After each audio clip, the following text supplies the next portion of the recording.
Hello everyone, welcome back to my YouTube channel K.Creative. আজি বনাব লৈছো মই পাচলিৰ আচাৰ। আহকচোন চাও মই পাচলিৰ আচাৰ কেনেদৰে বনালো। মই যেহেতু ঠাণ্ডা দিনৰে বিশেষ পাচলি কেইবিধৰে প্ৰত্যেক বছৰে আচাৰ বনাই থওঁ। আৰু মই যেনেদৰে বনাইছো সেই ষ্টেপ কেইটা যদি আপোনালোকে ফলো কৰে প্ৰায় 6 মাহ মানলৈকে এনেদৰে আচাৰখিনি ৰ'দত দি ৰাখি খাব পাৰিব। পাচলি আচাৰ বনাবৰ বাবে মই লৈছো প্ৰথমতে এয়া মূলা 3টা, তাৰ পিছত চালকুম 3টা, তাৰ পিছত গাজৰ 3টা, ফুলকবি এটুকুৰা, কেইটামান কেঁচা জলকীয়া আৰু অলপমান আদা। এইখিনি বস্তু মই লৈছো পাচলি আচাৰ বনাবৰ বাবে। পাচলিখিনি মই ধুনীয়াকৈ নিজৰ পছন্দ অনুসৰি স্কোৱাৰ শেপত কাটি ললো আটাইখিনি পাচলি। এতিয়া মই আটাইখিনি পাচলি বল এটাত মিক্স কৰি ল'ম।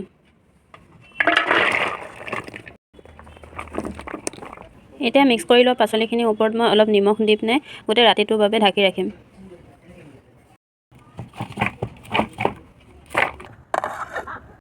এতিয়া আমি পাচলিখিনি 50% বইল কৰি ল'ম।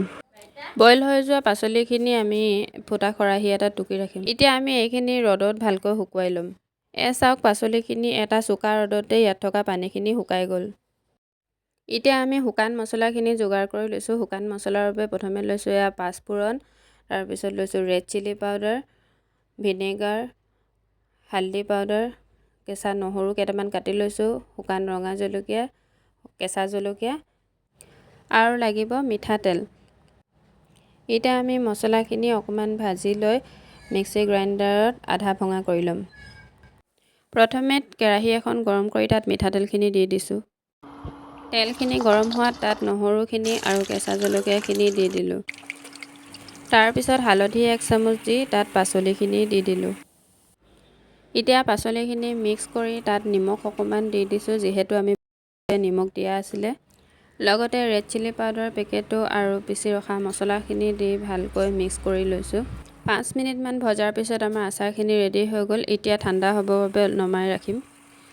এতিয়া আমি চিচাৰ বল এটাত কাঢ়ি লৈ ঠাণ্ডা হ'বৰ বাবে ৰাখি থ'ম আৰু তাত আমি ভিনেগাৰ এড কৰি দিম। এইদৰে এই পাচলি আচাৰবিধ বনাই ৰাখিলে আপোনালোকে 6 মাহলৈকে খাব পাৰিব, খালি মাজে মাজে ৰ'দত দি থাকিব। এতিয়া আমি আগতীয়াকৈ ধুই শুকুৱাই ৰখা চিচাৰ বটল এটাত আচাৰখিনি ভালকৈ ভৰাই দিম। আচাৰখিনি ভৰাওঁতে চামুচখনেৰে এইদৰে হেঁচি হেঁচি ভৰাব, তেতিয়া ফাঁক হৈ নাথাকিলে আৰু সোনকালে ভেঁকুৰি নাযায়। এয়া চাওক মই কেনেদৰে হেঁচি হেঁচি ভৰাইছোঁ।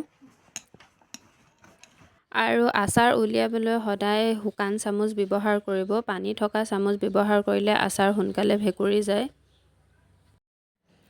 এতিয়া মই কেঁচা মিঠাতেলৰ গোন্ধটো ভাল লাগে বাবে ওপৰৰ পৰা অলপ কেঁচা মিঠাতেল দি দিছোঁ।